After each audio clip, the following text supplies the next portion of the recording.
अजपा जाप 4 वर्ष तक सावधानी से कर लिया जाए तो मुझे इसका जो अनुभव हुआ है परम दयालु नारायण की कृपा से कि उसे 4 वर्ष में भगवत साक्षात्कार हो जाए।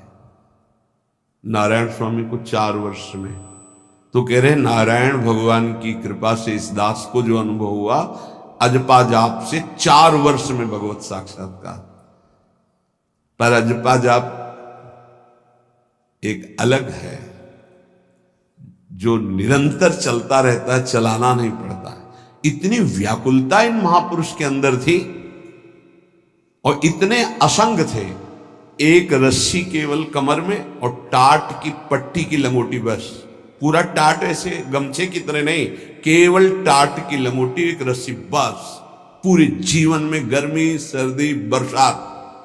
और व्याकुलता इतनी थी कि प्राण त्यागने के लिए तैयार थे कि मुझे कोई सद्गुरु मिले।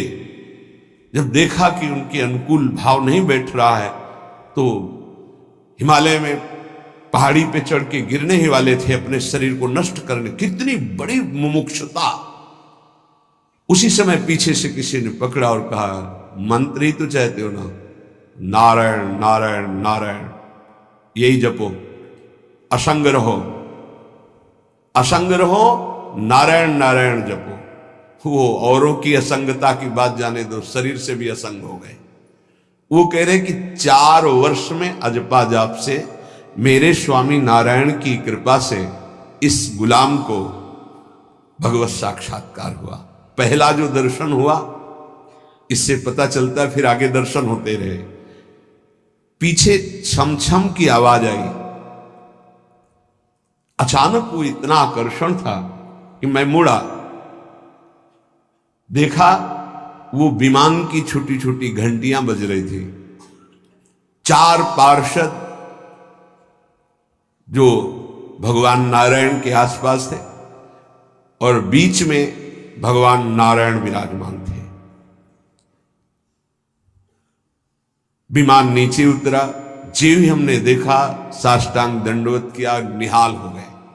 मेरे स्वामी नारायण, जो नाम जप करोगे भगवान वही रूप का अनुभव कराएंगे।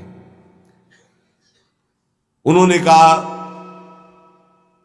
अब तुम्हारा जीवन कर्तव्य पूर्ण हो गया, अब तुम्हारे लिए कोई कर्तव्य नहीं। बद्रिकाश्रम चले जाओ और वहां बस मेरा भजन करते रहो, तुम्हारा काम पूरा हो चुका है। इस साधन से मैं कृतकृत्य हो गया, अजपा जाप से। ये अजपा जाप सब कोई कर सकता है, पर इसमें ये नियम है, वाणी से सत्य बोलना। अजपा जाप उसी का चलेगा, सत्य बोलने वाले का।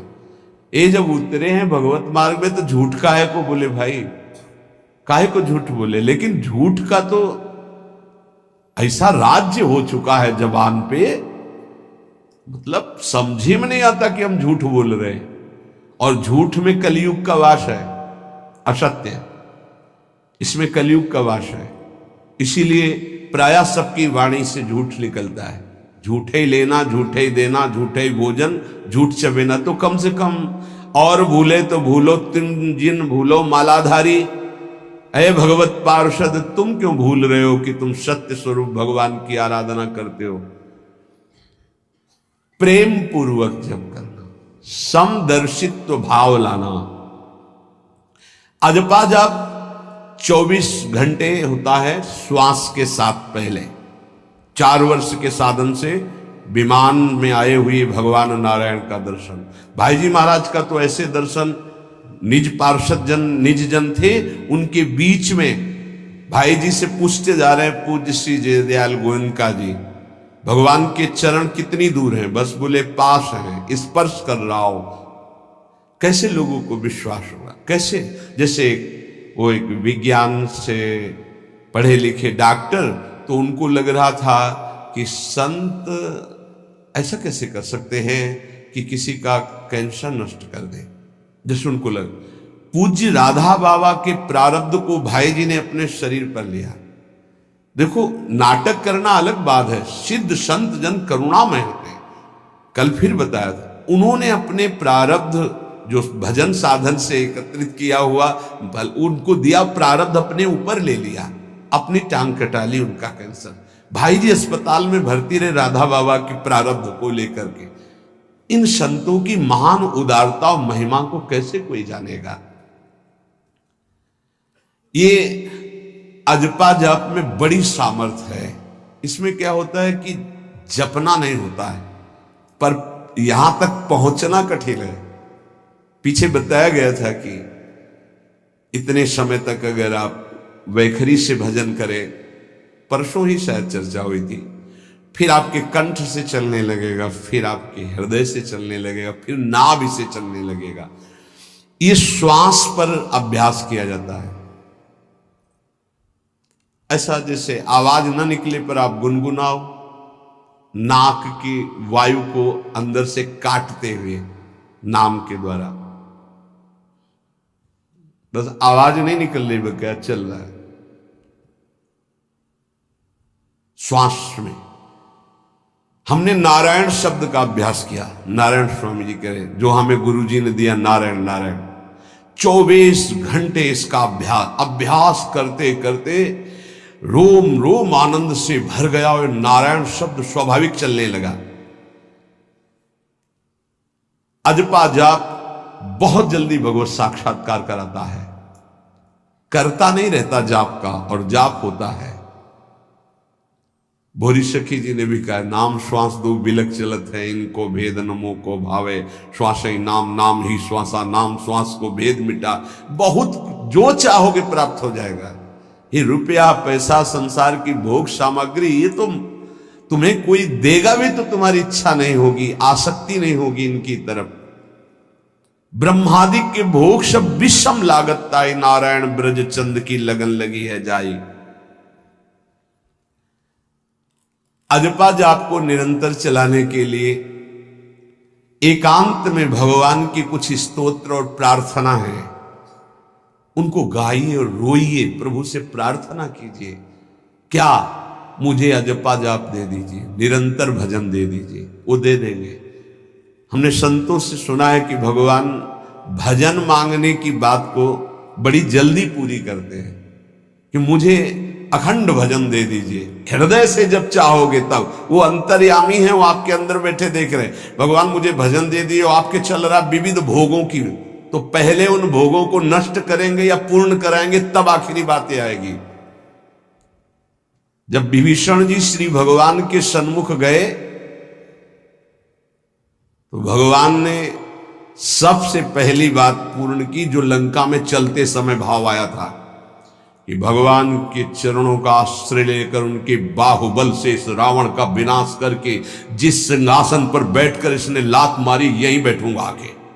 पहला काम किया, समुद्र का जल मंगाकर लंकाधिपति पद पर अभिषिक्त कर दिया। लंकेश कह के उन्होंने कहा कि प्रभु उर्कछु प्रथम वासना रही, प्रभुपद प्रीति सरित सो बही। प्रभु आपके चरणों के दर्शन से कोई कामना नहीं। तो भगवान कहते नहीं, पहले कामना की थी उसकी पूर्ति ले। हम भगवान से भजन मांगेंगे, साथ में नाना प्रकार की वासनाएं हैं, तो इसीलिए जब बहुकाल करी सत्संगा, सत्संग सुनते सुनते ये दिमाग में बैठ जाता है कि भोग वासनाएं कामनाएं ये हमें फंसाने वाली हैं, हमें नहीं चाहिए। जब आपके अंदर से उदासीनता आएगी तब भजन की मांग पूरी हो जाएगी। कभी कभी भगवान का गुणानुवाद करके एकांत में रोया करे साधक। कभी रोना आता है अपने इंद्रिय और मन के विलास की पूर्ति ना होने पर। इतने मोटे मोटे आंसू गिरते, तब लगता है कितने कीमती आंसू कितने घटिया जगह में गिरा रहे हो। अरे इन्हीं से प्रभु को खरीद लेते हैं। अगर उनके लिए रो देते तो इतने करुणामय है वो कि आपको आभास होने लगता। भले हम अंतःकरण उस कोटि की व्याकुलता नहीं कि मेरे प्रभु हम पर कितनी कृपा कर रहे हो, अगर हृदय से उनको पुकारे तो निश्चित वो अनुभव में आ जाते हैं। छोटी छोटी बातों में लोग रो देते हैं, ऐसे रो देते हैं, मोटे मोटे आंसू चल रहे बात में ऐसे।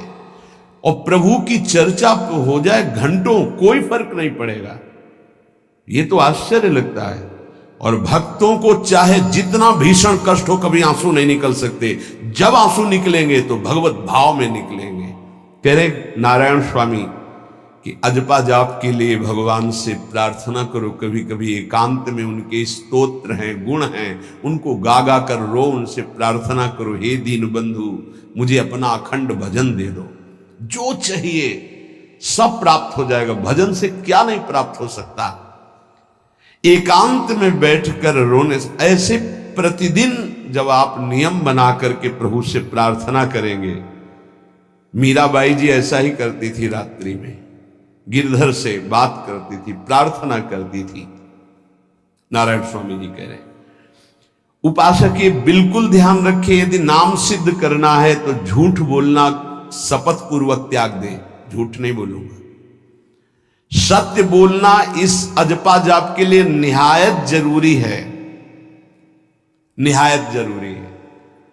प्रार्थना है, काहे को मलिन करे जिह्वा। जब हम भगवत मार्ग में चल रहे तो ये याद भूल जाती है हमें कि हमें सत्य ही भाषण करना है, असत्य नहीं बोलना। ये हमें भूल जाते हैं। क्यों भूल जाते हैं? क्योंकि माया का ऐसा प्रभाव। अगर हम भजन के प्रेमी हैं, भजन बढ़ाना चाहते हैं, तो हम झूठ क्यों बोले?